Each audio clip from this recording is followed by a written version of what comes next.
Hello, everyone. I'm Aisha from On-Time Training and Consultancy Services. I am a PMP, CPMAI, PBA, ACP, and CAPM certified trainer. And today we are just going into our session number 5 of the mini marathon series. So without further delay, let's jump right into question number 1. Okay, I'm gonna launch the poll. Okay, anyone from the audience who would like to give it a go, give and explain it to us why have they chosen the option they've chosen?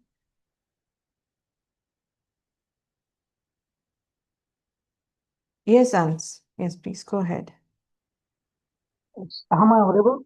Yes, you are. Yes, you are audible. Perfect, perfect. So the question is delivery team has completed the planned work of the last few iterations, and stakeholders are satisfied with the visible progress. However, the development team has begun reporting more defects shortly after each increment is demonstrated. So some was there obviously, and several backlog items require clarification late in the iteration. Mm-hmm. So it's from these lines, it's clear that okay, issue is not reported by the stakeholders, but obviously the internal issue is there, and we need to identify. Mm-hmm. The project wants to help the team improve without immediately changing the delivery plan, right? Mm-hmm. So what should the project manager do? If we go by the elimination approach, ask the team to lower the commitment for the iteration. It's not the issue of the commitment. Mm-hmm. If the motivation something has been down, then we should have think about this option. Mm-hmm. The second one, ask for the additional team members to maintain the velocity. No, it's not about completing the number of tasks. Mm-hmm. It's of something else is there. Yes. And if we should go with the option B, it's implement a checkpoint into the iteration to verify the team is on track. No. So something, some issue is there we need to identify. So if we go with option C, that is to conduct the focused retrospective to help the team to discover the root. This is the right answer, as if root cause will be clear, then obviously you can look for the solution. So as a project manager, it's your responsibility to identify the obviously the root cause, but it can be done in the retrospective session. Wonderful answer, very well explained, and not a lot to add here. But for those who have joined us just now, I'll just go through the question and a quick explanation of why C is correct, and the other options are just distractors. So, a delivery team has completed the planned work for the last few iterations, and stakeholders are satisfied with the visible progress, right? However, the development team has begun reporting more defects shortly after each increment is demonstrated. So although the velocity, you can see in the very first statement that the stakeholders are satisfied with the visible progress, right? But some defects have started coming up in the demos, and several backlog items require clarification late in the iteration. So we know that something must not have happened earlier on. There might have been some problem we are not aware of, and that's showing up downstream, right? The project manager wants to help the team improve without immediately changing the delivery plan. So he doesn't want, or they don't want to take a drastic step, but they still want to improve. They want to eliminate these defects happening. They do not want to waste more time on clarifying later in the iteration, right? So what should the project manager do for these case for in this case, right? They should conduct a focused retrospective to help the team discover the root cause. We know that the velocity is not an issue because the team is completing its planned work, and there's no stakeholder dissatisfaction issue either, right? It's only that some defects and late clarification is happening, right? So this indicates a pattern of some recurring weakness, right? And we don't know what that recurring weakness is sprouting from. Where is it sprouting from?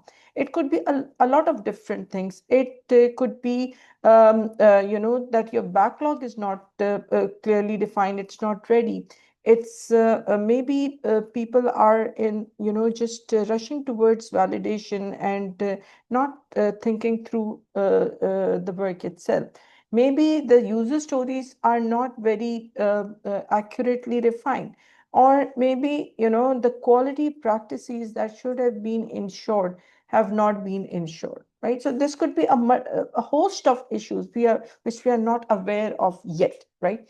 So if we conduct a retrospective in this case, it would allow the team to learn where they missed something, to improve if they're not doing something well. Suppose there's a quality issue that needed to be addressed through particular quality checks. They maybe it's not rigorously designed, and they will reflect back and see if it's like that. And maybe it's a process issue, right? So sitting down in a retrospective would and looking at the data, looking at the qualitative and quantitative data, would allow us to go to the root of the problem and design the right action steps for it, right? And the distractors like unset, ask the team to, sorry, ask the team to have a lower commitment for the next iteration. It would just maybe release some pressure from the team, but it is not a good practice from a PMI mindset perspective, because it does not explain the root cause. It does not get to the bottom of the defects themselves, right? Or why the backlog clarification needs to happen, right? So we would inspect and then take the right actions, right? Which is what C is. Ask for additional team members to maintain the velocity. Even if you add team members to the sprint, it's not going to solve the problem. The scenario, nowhere does it indicate that it's a human resource issue. It's a quality and clarification issue first and foremost, right? So just adding more resources would actually create a lot of unnecessary noise and unnecessary coordination effort in the team, and it will not solve the underlying problem either. D, implement a checkpoint in the iteration to verify if the team is on the track. This could be actually be a partial solution, right? But look, the problem is not of tracking over here, right? If you're introducing verification checks, yes, it's still a helpful step, but it still doesn't solve the the root cause of the problem. The team is already delivering the work at the expected velocity and all of that, but the defects are coming in late. So even if you're adding in the tracking steps, tracking velocity does not uh, help over here. And that is why we'll stick to response C over here. Okay, we have our next question. So we do have some mixed responses to this question. And I was actually expecting mixed responses on this one. Anyone who would want to share their thought process of why they've chosen the response they've chosen? Anyone at all? Anyone else? Anyone else in the room who would want to contribute? Okay, Ants, go ahead, please. Frankly, this one is the confusing one. Seeing all four options, it seems like every answer is right. But obviously, going with the elimination approach, what's the issue? So uh, they they are picking the development team is picking obviously the iteration items for the next iteration. But those iterations are not well explained. If those have been explained well, or if the criteria, certain criteria would have been set before picking the item for the backlog, then obviously it would not have happened. So if I go with the options, I have chosen option B, which is to ensure the backlog item meet the team's definition of ready before they are selected for an iteration. So it's like ready to for the development if obviously the story point if a story point will be well explained, it will include all the validation points, only then for the validation. So I have opted for B, and why I'm not opted for A, C, and D. Obviously, add more detail to the acceptance criteria to the customer can validate the completed feature. It's not like uh, uh, uh, as per my understanding, it's not the issue reported by the customer. It's something like internal, which has been like kind of identified. Ask the team for the definition of done to include the dependency validation. That can be the answer as well. So I was confused in option B and option C. Ask the product owner to write the acceptance criteria before the item is demonstrated. Uh, well, well, this one is confusing as well, but I have opted for option B. Your response is correct, but let me dive into a little more, a bit of a detail of why the other options are incorrect. Guys, remember that during the exam, before the exam, in fact, you have to have a very, very clear idea of what the definition of ready is, when do we use it, what problem it is solving, what is definition of done, when is it used, who uses it, the team roles, recall the team roles aligned with these uh, agile activities, and what is the acceptance criteria, who is it defined by, and what is it used for. You should have a very crystal clear idea about these three things, and this question confuses on the same. So let us look at the question, and let us look at some of the key phrases, the indicators in the question which point towards B. An agile team working on an online platform selects a high priority backlog item for the next iteration. So they are going to build something in the next iteration, right? And what is that next item? Enabling learners to purchase certification exam vouchers directly through the platform, right? So they have a user story for this particular deliverable, right? And what are they going to build? They're going to build some functionality which allows the learner to purchase the certification exams from the platform, exam vouchers from the platform. The product owner explains the expected checkout behavior and confirms how the completed feature will be reviewed. What does this statement tell you? That the acceptance criteria is already in place. Remember, the acceptance criteria is a customer focused definition, right? Given by the product owner, maybe given by the product owner, and and it tells that what does the customer require in the first place. So this line, the product owner explains the expected checkout behavior and confirms the completed feature, how the completed feature will be reviewed, is describing what? Is describing the acceptance criteria, right? So far the story is good. Okay, we've got the user story and the acceptance criteria is there. Midway through the iteration, the team discovers that the payment gateway sandbox credentials, voucher provider response codes, test transaction limits were not confirmed before the item was selected. These three, three things indicate that something that needed to be done before this user story could actually go into development. We could actually enter into the sprint. So these are three dependencies, you may say, that should have been fulfilled, that should have been clarified before we even began the working on this user story, working on this deliverable, right? And anything that is a prerequisite for us to start building a user story, for us to start working on a user story, is actually the definition of ready. Recall what definition of ready is. User stories are sufficiently detailed, and estimated, and its dependencies are fulfilled. What is happening over here? Through the iteration, midway somewhere in the iteration, the team is discovering that we don't have the sandbox credentials. We should have had that before testing. We do not have any response codes. We should have those codes ready.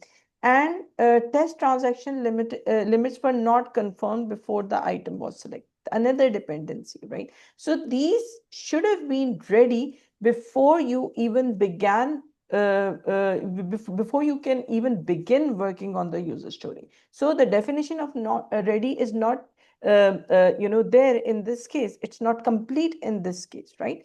It's not directly asked. The question C is not directly asking you that what is the problem over here. It's PMI is going to test you in very indirect ways. You have to learn to read between the lines of what is given in the questions, what is complete, what is incomplete. So we figured out that this is an incomplete definition of ready.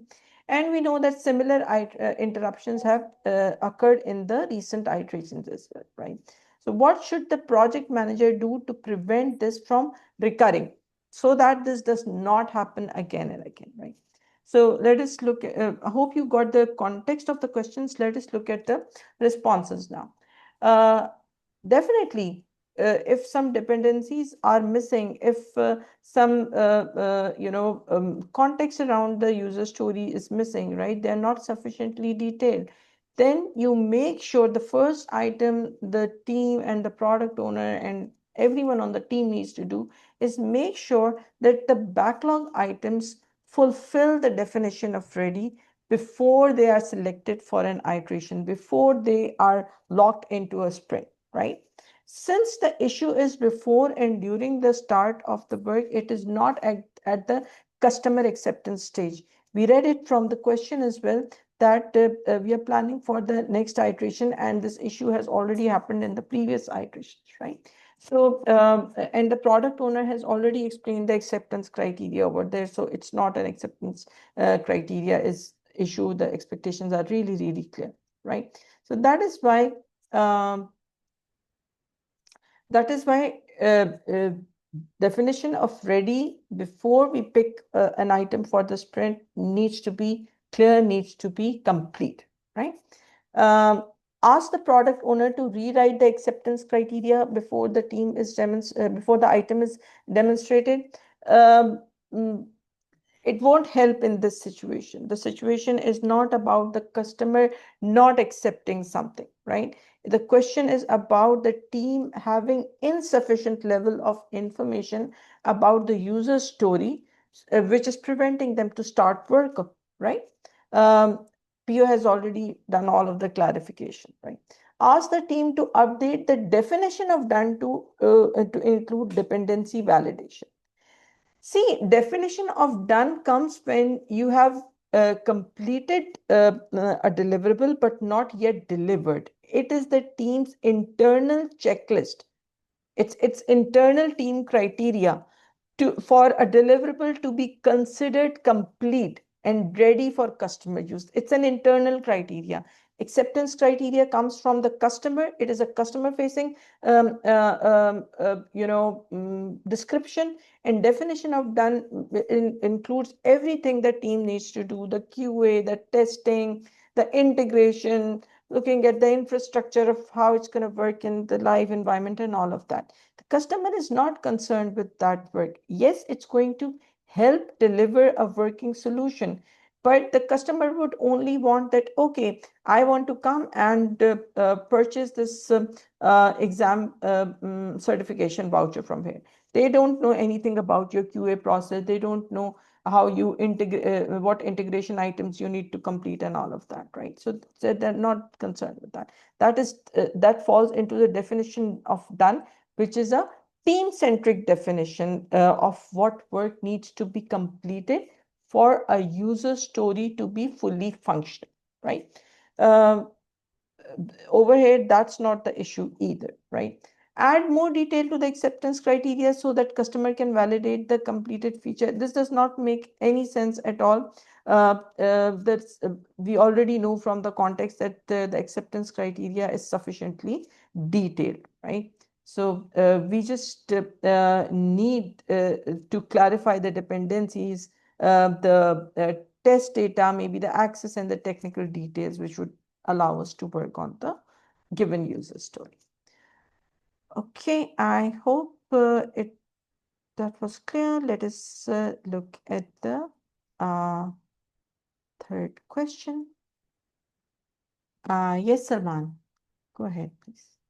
Uh, yeah, so you guys can hear me? Yep, loud and clear. Okay, so the scenario here is that the team is the key points in the question is that the team is in the final sprint before the product release. So there are no more sprints after this, and a senior representative from customer has identified missing uh, item from the package. Uh, so, and the product owner agrees with the find and is telling the team to include it immediately. The team has also explained their concern regarding adding this during the sprint will affect the sprint overall goal and timing of the release. So, Scrum Master, we won't escalate it to the senior managements. Which is the C, as product owner keeps introducing scope change, which is one of the key attributes of Agile. So that is not an answer. We don't escalate to senior management and push their team to go further. Um, we either convince the team or either convince the PO. In this situation, um, the first answer is not that. We cannot push the team because this is the last sprint. So we are gonna convince the product owner, which is B, which is the correct answer in my opinion. And because this is the last sprint, the second part of the answer can satisfy that one that the change is urgent enough. So we make this sprint goal obsolete and then advise the product owner to cancel it and return to the sprint planning because he wants to add this to the next iteration. Technically, there's no sprint or no iteration. So he has to basically product owner has the ownership for the product backlog. So he has Mhm. to cancel the sprint, go back, add this requirement, and then do the sprint planning again. Thank you, Salman. That's very, very, brilliantly explained. Uh, Not much to add here. Without going to the solutions slide, escalation is something that's an extreme measure, right? And especially like Salman already explained, scope change is welcome, right? Customer-focused value delivery scope change is always welcome, right? And mm, you don't escalate it to the senior stakeholders in this case when there are any reasonable demands, right?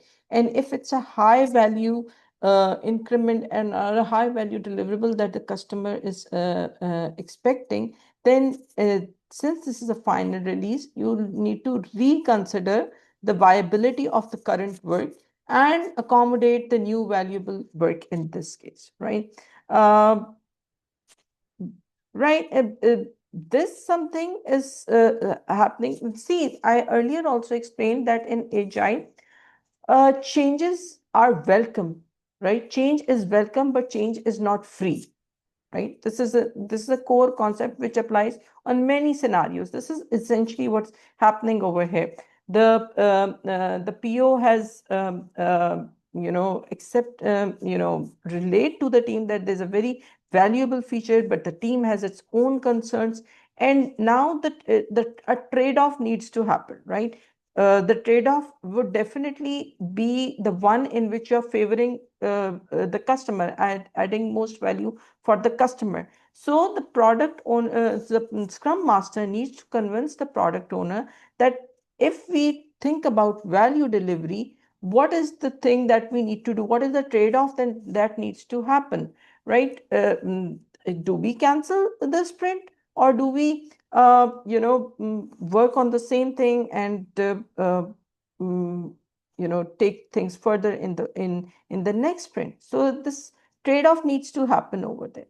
If the change is super urgent, if the change is super valuable, then you just need to cancel the sprint, make that trade-off, and return to sprint planning, right?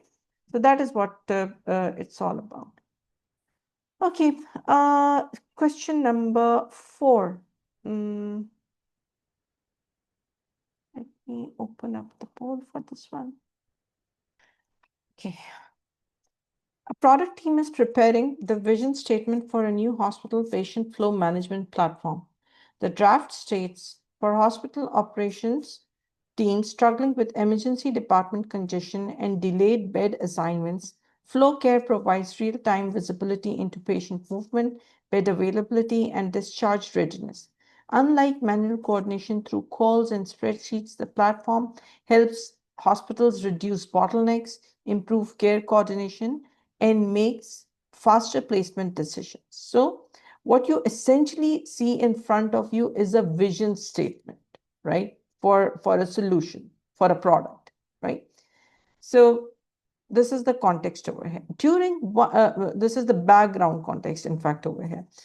During review, one stakeholder suggests adding a detailed list of every expected future capability, including bed dashboards, nurse alerts, predictive discharge models, ambulance intake screens, patient transport tracking, reporting modules, mobile approvals, and executive analytics. So they want to stuff every possible thing. They want to stuff all deliverables, all to-dos, all work items into this high-level vision statement. This is not something that we do. This is a product vision statement, and detailed expectations, detailed work items are not added to the vision statements, right? So that is for the first thing that should that you should register.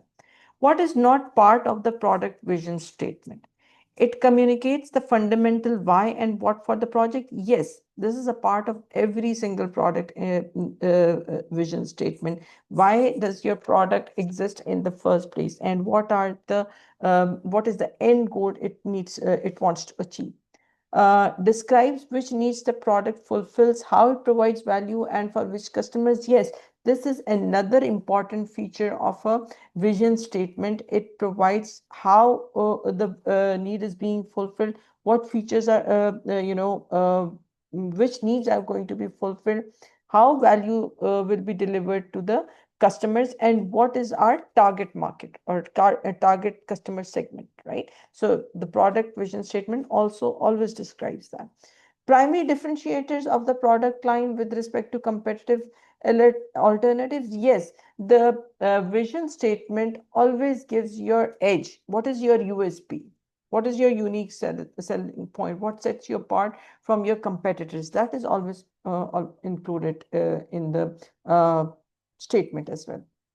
So you see that A, C, and D are already fulfilled through the statement, the draft statement that you see in front of you. What is not included is a lengthy, long list of features, that show how the product is going to evolve in the future, right? That detailed list is never a part of the high-level vision statement. And that is why B is the correct answer, right? Vision statement serves to give a long-term direction, and it's not an exhaustive list of what every single feature that goes into building that product, right? The distractors, yes, we already have seen that A, C, and D were distractors, and I've already explained you why. Remember, from a high level conceptual perspective, the product vision explains the direction and the value. The roadmap and the backlog, the product roadmap and the product backlog is going to break that that high level vision into different features and releases, right? That's where the breakdown happens, right? That's where you go to another level of granularity. Okay, let us go to question. Oops. Is my screen visible? Okay, so we have surprisingly, or maybe not so surprisingly, some two of the responses that have majority of the votes, and there are just one or two votes for B, and there's like a tie between C and D.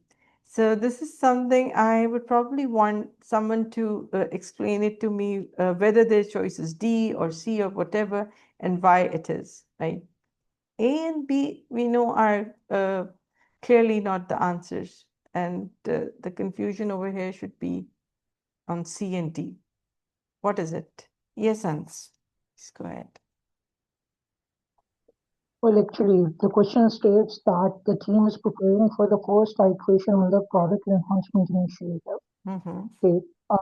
Earlier projects completed work frequently waited the separate review, testing and deployment groups. So these groups like were not part of the earlier teams for which they have to wait, okay, for the review once the product was or once the iteration was ready, right? So before it could be demonstrated to the stakeholders. Now the project manager wants the team to reduce handoffs and be able to produce a usable increment within each iteration. So how should the project manager form the team? Here the issue has been like, okay, once the iteration was done ready or something like that, the project manager have to wait for the review. So now he don't want that time to be spent too much, right? Uh, this states that okay, the team was not including the specialists from various units, which can be like testing department, which can be deployment department, which can be some other technical team as well. So for this explanation, option C is correct.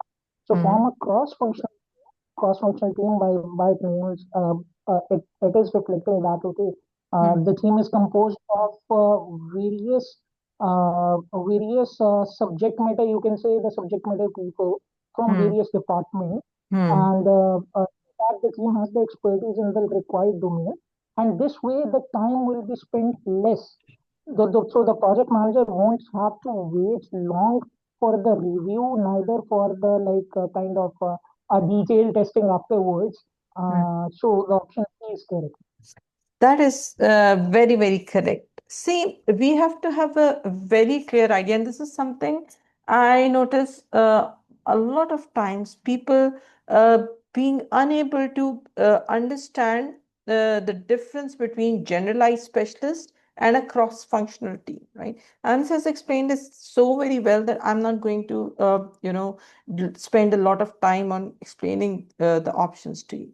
But the key takeaway for the exam itself would be knowing the difference between generalized specialists, these are T-shaped individuals that we study, and the term generalized specialists or T-shaped individuals are for specific people, for individuals, right? And whenever you hear the word cross-functional, it applies over the team, not at an individual level, right? So we'll just very briefly go to the responses so I can explain this concept just a little bit further. We know that support staff uh, will help in operational work. They have nothing to do with the work that's happening within the project, right? Support each other. Servant lead people with servant leadership qualities, they can support each other. This is generally a good practice. You should try to build servant leadership, but again, this does not, in this scenario, it wouldn't solve the problem of late of multiple handoffs and delivery on time and all of that. It's not going to solve that problem. See, cross-functional means that the team collectively has all the skills needed. You have the marketing people maybe in the team, may you have your testers, you have your developers, you have your designers, everyone with a subject matter expertise, each individual with a subject matter expertise, with an in-depth knowledge of their own work should be a part of the broader team, right? Should be a part of that development team. That is what a cross-functional team means. So that you do not have to go mid-sprint or mid-iteration and start borrowing resources from other teams, right? So creating teams that fulfills all the needs of the deliverables, all the needs of the increment that you are going to create, right? It has all of the capabilities required to create that deliverable, right? So that's what the concept of the cross-functional team is. Generalizing specialists are like individual team members. They can support the work beyond their own specialty. They have this broader skill set, right? Over here, it's not going to work because over here in the scenario itself, there's a call for deep subject matter expertise from individuals to reduce the problem, right? Team in this scenario, it's the problem is the team composition itself and not the high level abilities of each team members, right? So this is what's going to be addressed through a cross-functional team. Okay, let's take a look at this one. A product team is refining backlog items for an online insurance claims platform. One user story is written as follows. So they're showing you a user story over here. As a claims user, I want the system to process all submitted claims, validate policy coverage, detect fraud indicators, calculate payouts, notify customers, update finance records, and generate management reports so that claims operations are improved. So they want to do every single thing on the earth in the same user story.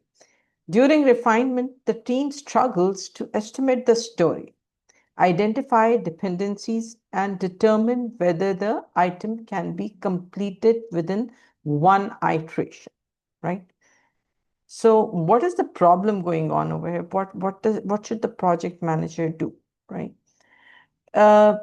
This is such a complex user story, and that is why the team is struggling on estimation and identifying all of the dependencies you would need for all of the different things that needs to be delivered.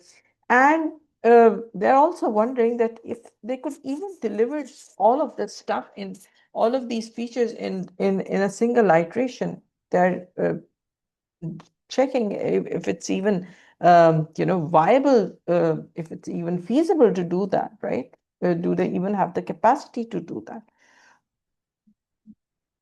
Okay. So what should the project manager do in this case? Ask the product owner to add more acceptance criteria so that the completed claim processing capability can be validated. Okay. Ensure that the invest principle is applied to improve the quality of the user story. C. Ask the team to update the definition of done so the story can be accepted consistently. Move the item into the sprint backlog because the business value is clearly stated. Let us see why which response is correct and why it is correct and why the others are incorrect. So invest principle, you must have read that whenever we are writing a user story, this is one of the ways to create a sound, to create a valid and valuable user story for the work that you're going to do, right? So we saw in the question statement, you can see there's a lot of noise in a single user story, a lot of items that are required, right? It's large, it's bulky, it's with all of the functionalities listed over there. It would be difficult to estimate. It would be difficult to define the dependencies, right? So it's like, in one go, they want everything to be delivered, right? So a good user story should be small enough to be completed in an iteration. You should be able to estimate it well. It should have a very clear value delivery thing. It should be adding value to the product. It should be delivering value to the customer, clear value, right? And it should be clear enough to support the planning activities and delivery activities, right? So these are the attributes of a good user story. Invest is a principle. It's an agile user story writing principle, which says that whatever user story you're going to write, it should be independent, right? It should be complete in itself, negotiable, right? You should be able to, from a work perspective, from a delivery perspective, from an estimation perspective, it should be negotiable, right? Maybe reduce this or add that or something, right? It should be negotiable. It should be valuable, value to the customer, value to the product, both. It should ensure value delivery. Estimable, yes, you should be able to estimate it through story points or through whatever estimation mechanism that you've chosen, right? Small, yes, small enough to be very targeted, to deliver targeted value, right? It should be small enough to deliver targeted value. And testable, right? Whatever you are proposing, right? You should be able to validate it, right? Creating, adding multiple capabilities, multiple features, multiple delivery item to a single user story complicates all of these, and you won't be able to fulfill this principle, right? The estimations would be off. You wouldn't be very clear on what is delivering value and where we are missing on value delivery. Negotiations will be like, go off the track because you're looking at so many things, right? So all of these, attributes of a good user story would be compromised if we use that big, large, bulky user story, right? What are the, so that is why we have to ensure that whatever user story we are writing, we need to improve its quality using the invest principle. We have to validate our user story up on the invest principle. The distractors over here are ask the product owner to add more acceptance criteria so the completed claim processing capability can be validated. See, just adding acceptance criteria will, it will just clarify what we need to deliver, but it does not solve the underlying problem that the story is too bloated and it's not suitable for an iteration level planning, right? These are some things maybe you would plan in over multiple iterations, right? Acceptance criteria, we know it helps in confirmation from customer-centric confirmation, right? Just manipulating or just playing with the acceptance criteria will not make the story of a good quality, right? Ask the team to update the definition of done so the story can be accepted consistently. No, this is not a definition of done problem. We know that DoD is this internal checklist, the internal standard before you consider the work to be complete and to be delivered to the customer, right? So it's not the completion standard is not defined over here. We are at an we are at an earlier phase in our journey, right? We are defining the user story. We have not gotten to the point of definition of done so far, and definition of done is not going to help in this case as well. Move the item into the sprint backlog because the business value is clearly stated. No, no, no.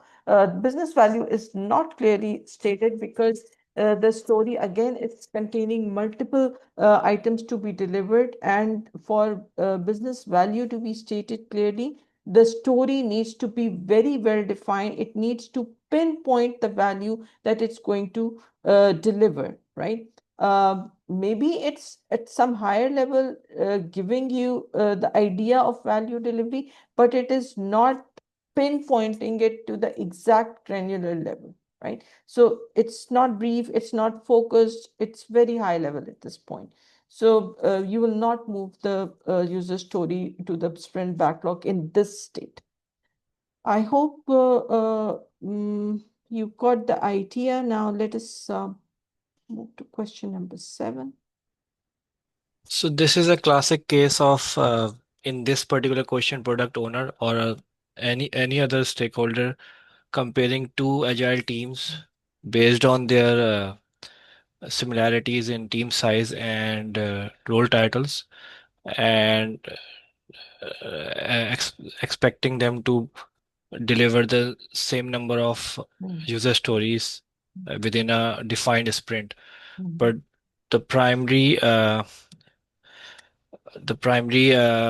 criteria for a team is for defining the team's velocity is only applicable to that team only, and you cannot compare it to the other team because each team will define the user stories based on their own understanding, and you cannot compare two teams based on that factor only. So in this scenario, um, cannot ask the team to perform. So A is not a correct answer. Mm. Um, or we have it's already been given that the number of the members are same and they have the similar titles. So C is also not the correct one, Mhm. and none of the above is also correct. So basically, Scrum Master has to explain it to the PO that he just cannot compare the two teams based on uh, because they have the same number of people and same titles, Yes.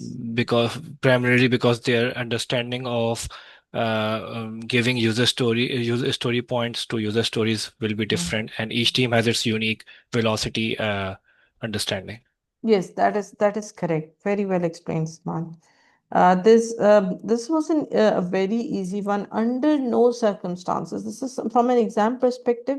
Just remember that under no circumstances you are going to evaluate the performance of two teams based on velocity alone, right? It should never happen. And Salman has given us a very detailed explanation. So we are just gonna dive into the next question. This is question number 8 for you. Thank you, Salman. Okay. A team that supports a high volume internal service has been asked to improve predictability without moving to fixed length iterations, right? So, so clearly in the first sentence, we know that we can't move to a Scrum framework or any time boxed model. Work items arrive from several business units, priorities change frequently, and unfinished requests often sit between review, approval, and implementation. So the work is getting clogged in the pipeline. You can figure this out through the statement. A department manager suggests defining a new workflow and assigning limits before the team begins using Kanban. So they suggest that, okay, we are going to move to a new workflow that will help solve us this problem. And, before we even begin using Kanban, before we set the limits. The team members, however, believe the current process is not fully visible and that delays are caused by handoffs that they do not all understand. So the team members believe that, okay, like, you want to use Kanban to solve the problem, but sorry, uh, but the process is not visible to them. They do not understand the process well, and that is why the delays are, coming in, right? So it's more of an understanding problem. As the agile coach, what should be the first and foremost activity? Yes, we need to implement Kanban. Yes, we need to improve the workflow, all of that. But what is the first thing that we need to do? Looking at the core problem. And what is the core problem? That the work is not visible and the delays are caused due to handoffs, right? That they do not understand what kind of work is being handed off to them.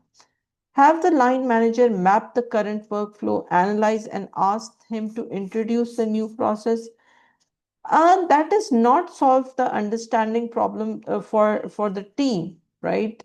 And in Agile, we know that uh, and a line manager taking all of this action would be more of a directive rather than a collaborative method.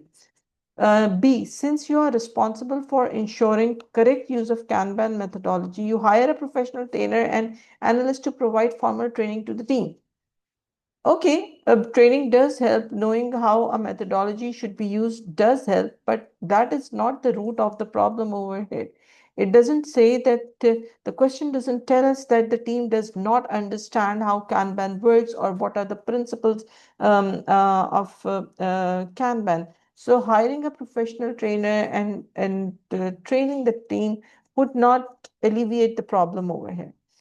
Work with the team, guiding them to map their existing workflow so that they can identify improvements in the process themselves. This could be a good option. Let's look at the option D. Work with the line manager and map the current workflow, estimate limits for each stage, and ask team members to start using the new process. No, this is like wrong on two levels, right?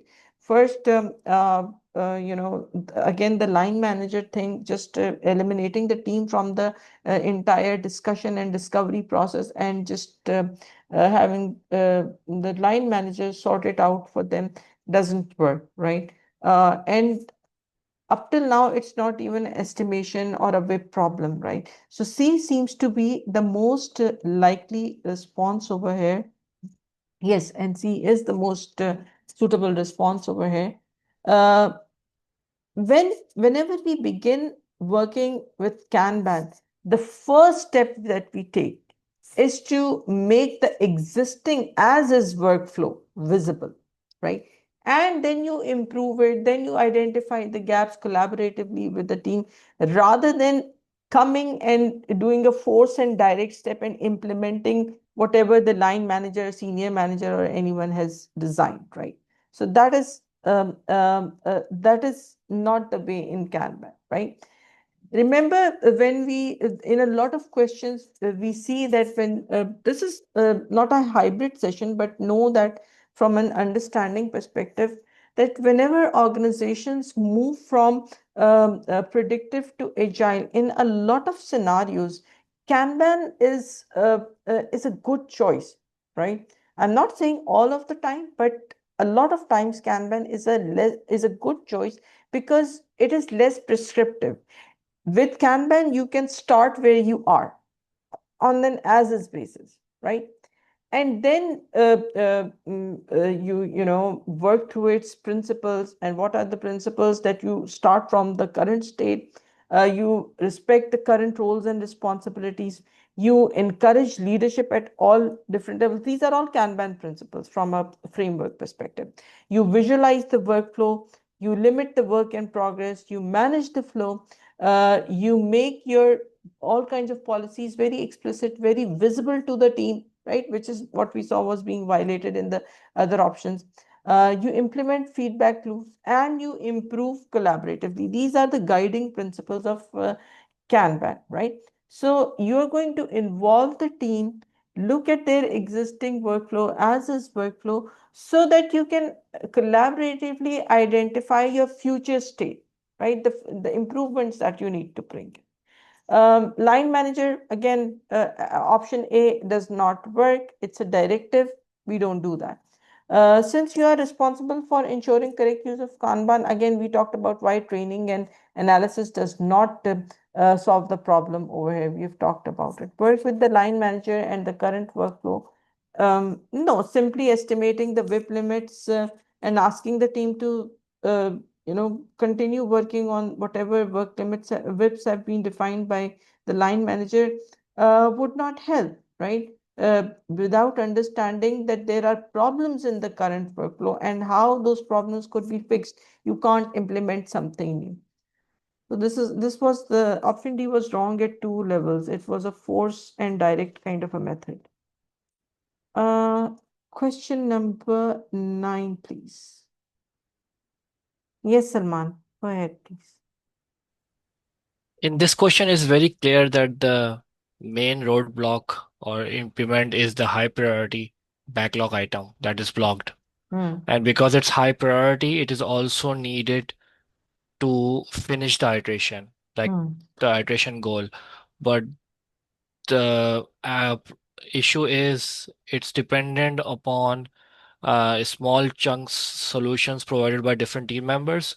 Some of them have already finished their current task, but some of them are not. So based on that, um, the option C, swarm on the block item until the issue is resolved and the work is completed, in my opinion, is the correct answer, because all team members will use the swarm logic. They will Yes. come together, work simultaneously Yes. on the blocked item, which is obviously high priority and it is needed to meet the iteration goal. And once the blocked issue is resolved and work is completed, that's how they're gonna deal with the situation. Very well explained, Salman. Thank you.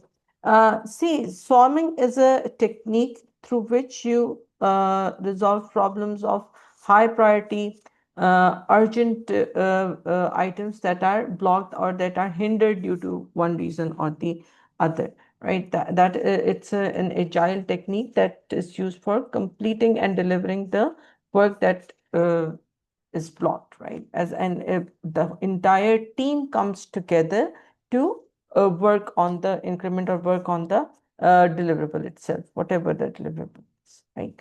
So in this case, you will definitely, it's a blocked item, it's a high priority item. So swarming is the technique that you're going to apply. It will concentrate the entire team's efforts on the blocked work item, and it will reduce delays from by, like, handoff delays, anything that will be completed by one person and then handed off to be the next one. No, that's not going to happen. If since the entire team is coming together, you'll save time on that, right? You'll have relevant expertise at your hands to do the work, and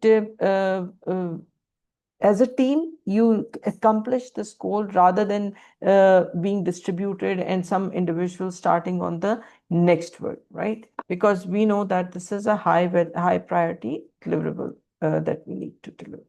Let's look at the distractors. Have each specialist continue working separately and report findings in the next daily stand-up. This will further delay the deliverable. It will not. It will increase handoffs. It will not solve the problem, right? So this step would actually worsen the situation.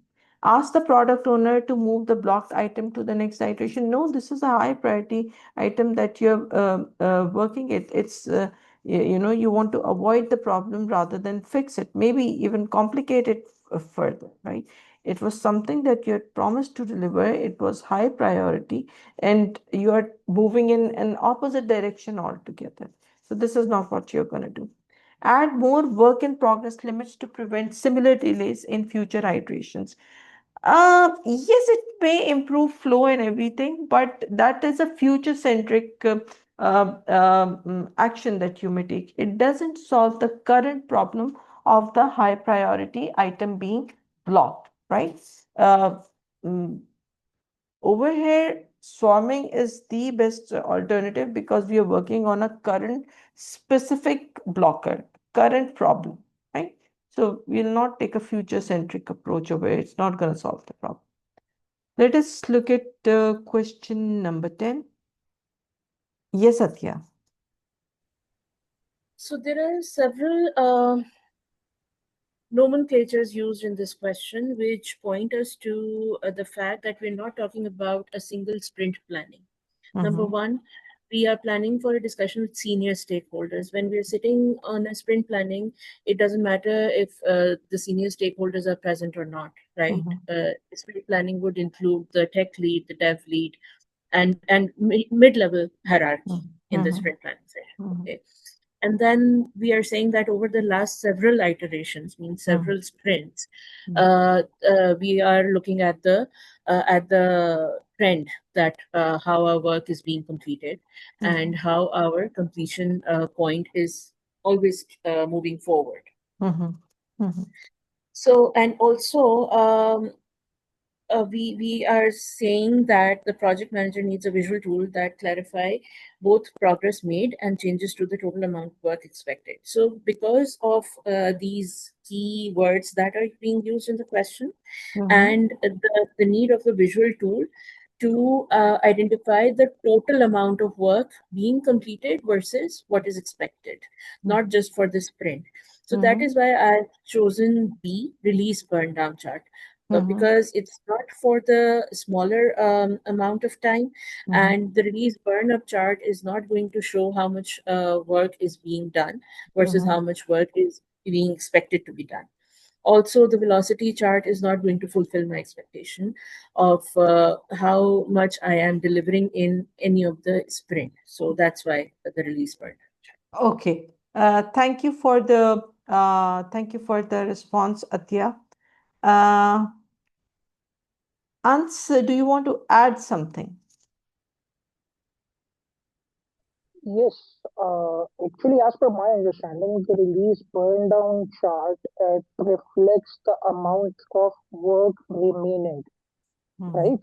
And the burn up chart, it reflects the progress, how much has been completed, and if any item is being added in the scope, it will be added in the burn up chart. So automatically you will see the line. Okay, how much was completed in the earlier scope, so you can compare the the progress as well. And at the same time, if anything is being added in the scope, it will be added in the burn up chart. Burn down chart, other hand, it's for like tracking the remaining work kind of stuff.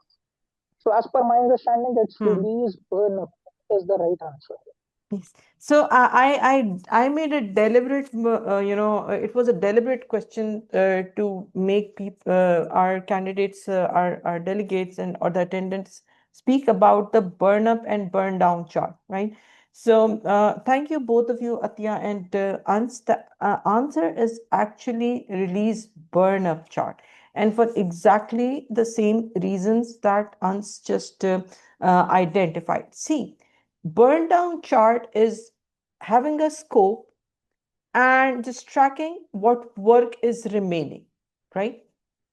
The burn up chart explicitly shows you whatever scope changes are made.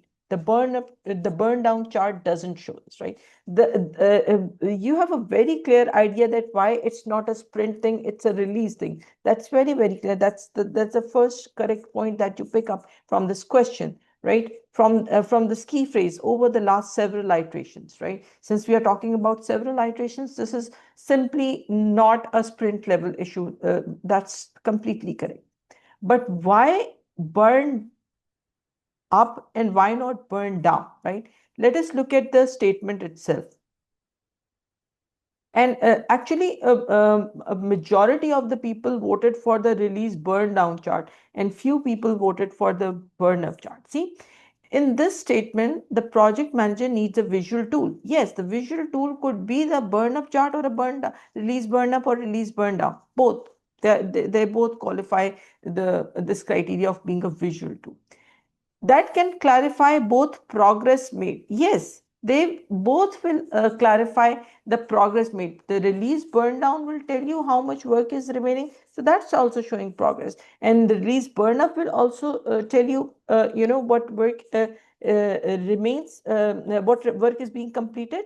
So that is also showing progress. Progress could be viewed in both ways, right?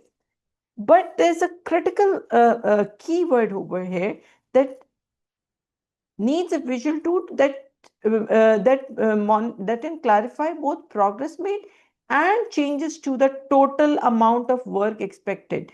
These are what? These are scope changes.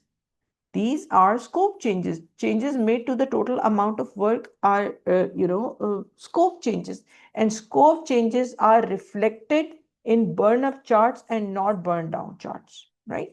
So this makes release burn up chart the best response in this case. This is the key point that we need to remember from a conceptual level, that a burn up chart is the best artifact, is the best tool, not an artifact, best tool to use when we have an evolving scope, when we have a changing scope, right? When this we know that in agile we treat scope as being evolving and dynamic. Whatever agile project we are leading, whatever agile project we are working on, right?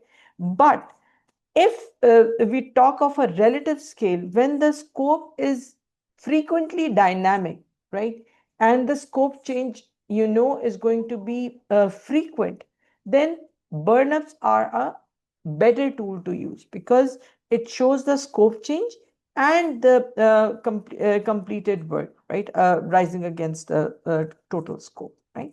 So, and whenever you want explainability to the fact that why why the forecast changed, or why apparently the work is being performed at a slower pace, right?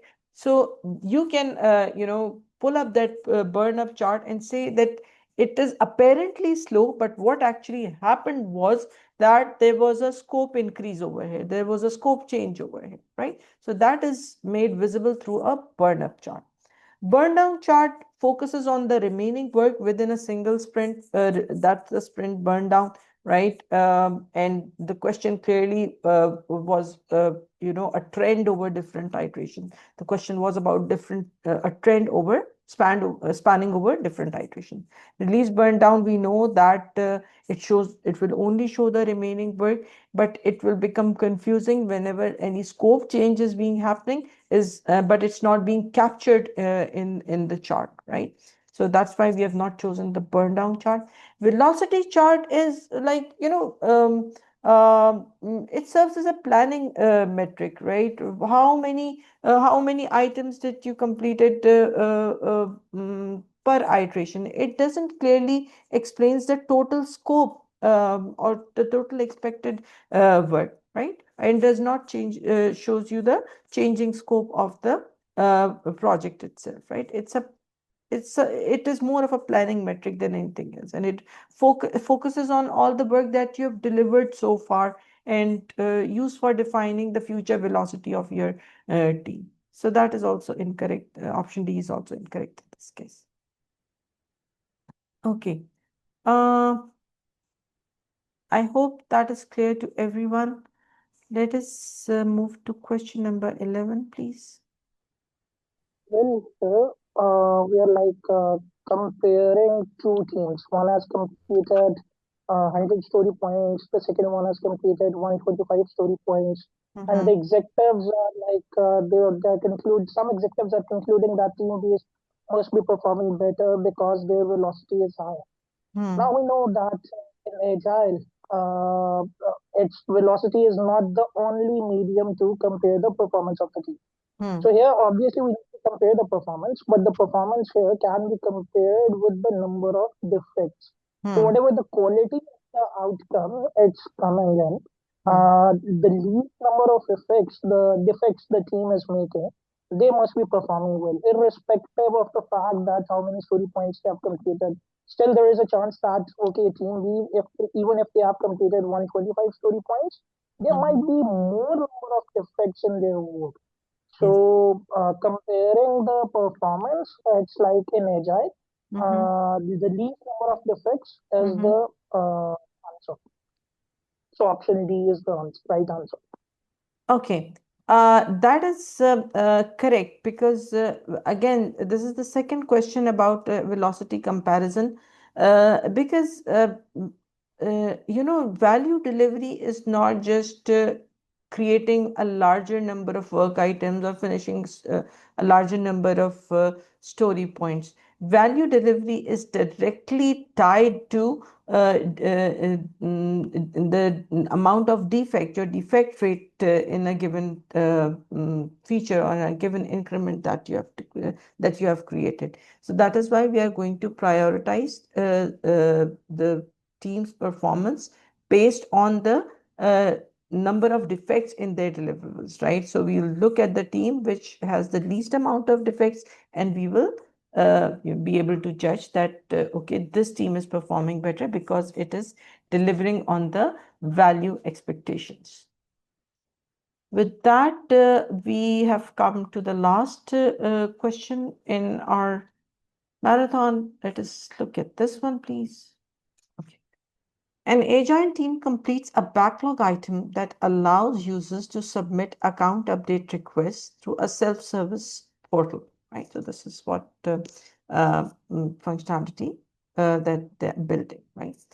The item is demonstrated successfully and the PO accepts it based on the behavior shown in the review. So the product owner has also accepted it. You have demoed it successfully and the product owner has accepted the behavior that the current item is showing in the.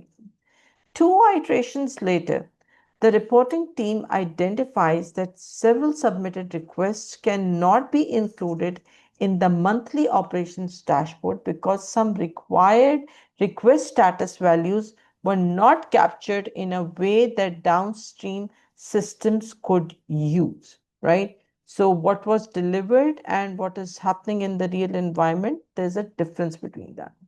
The development team states that the story only mentioned request submission and confirmation, right? So they said that the user story we built, it only requested us to submit and confirm. These were the two functionalities that were requested. While the reporting team says the output was expected to support operational tracking. So this, you see, this is this severe misalignment. It's like the expectations versus reality scenario happening in this case. What should the project manager have ensured earlier? So what has happened in this case, if you read the question, I know it's a confusing question context, but if you look through it, there is a misalignment between what was expected by the end users or the customers and what the delivery team was supposed to deliver, right? What should the project manager have ensured earlier so that this slippage may not have happened? The team had updated the definition of done to include all reporting requirements. The product owner had defined clear acceptance criteria for the backlog item. The team had confirmed that the item met the definition of ready before sprint planning. The stakeholders had approved the complete product roadmap before the sprint start. I know a couple of confusing options over here, right? So let us dive into the situation, right?